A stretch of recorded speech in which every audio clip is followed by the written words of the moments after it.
Një situatë e rëndë shëndetësore po zhvillohet në det të hapur ku anije turistike luksoze e ndaluar pranë brigjeve të Afrikës Perëndimore është kthyer në një qendër alarmi ndërkombëtar pas një shpërthimi të dyshuar të hantavirus.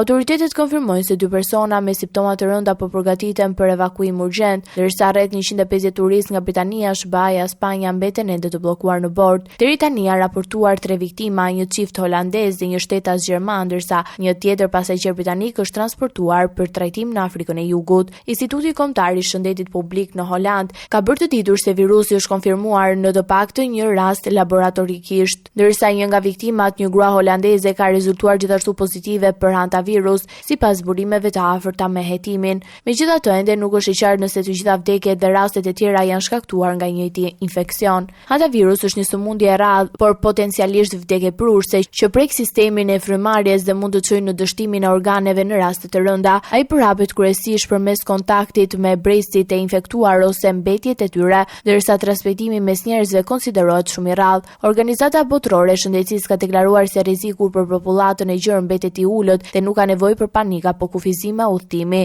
Megjithatë, sipas paraprake, autoritetet në kepin e gjelbër nuk kanë lejuar ankorimin anijes MV Hondius me flamur holandez. Sipas OBSH-s janë identifikuar gjithsej 7 raste të mundshme në bord, përfshirë 2 të konfirmuara dhe 5 të dyshuara, ndërkohë trajtimi të sëmurëve po bazohet vetëm në kujdes mbështetës, pasi nuk ekziston një ilazh specifik për këtë virus. Autoritetet ndërkombëtare dhe ekipet mjekësore po vijojnë punën për evakuimin e pasagjerëve dhe stabilizimin e situatës, ndërsa hetimet për origjinën e shpërthimit vazhdojnë në disa shtete paralelisht.